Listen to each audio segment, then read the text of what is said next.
বাংলাদেশের জনগণ আবার রাস্তায় নামবে, প্রয়োজনে রক্ত দেবে, জীবন দেবে, রাজপথে আবু বাসায়ের যুদ্ধ শেষ হয়নি, যুদ্ধ শেষ স্লোগান নিয়ে রাস্তায় নামবে।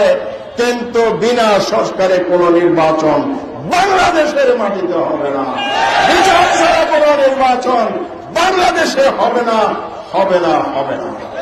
এই জনগণ হতে দিবে না। তাই আমরা বলবো, অন্তর্বর্তীকালীন সরকার মাজা শক্ত করে আপনারা দাঁড়ান, জনগণ আপনাদের পাশে আছে। আপনারা কি সংস্কার চান? আগে নির্বাচন চান? আগে সংস্কার চায়, বিচার আগে না নির্বাচন আগে? বিচার আগে। সুতরাং জনগণ যেটা চায় সেটাই আপনাদেরকে করতে হবে, কারণ আপনারা কোন দলীয় সরকার নন, আপনাদের নির্দলীয় অন্তর্বর্তীকালীন সরকার।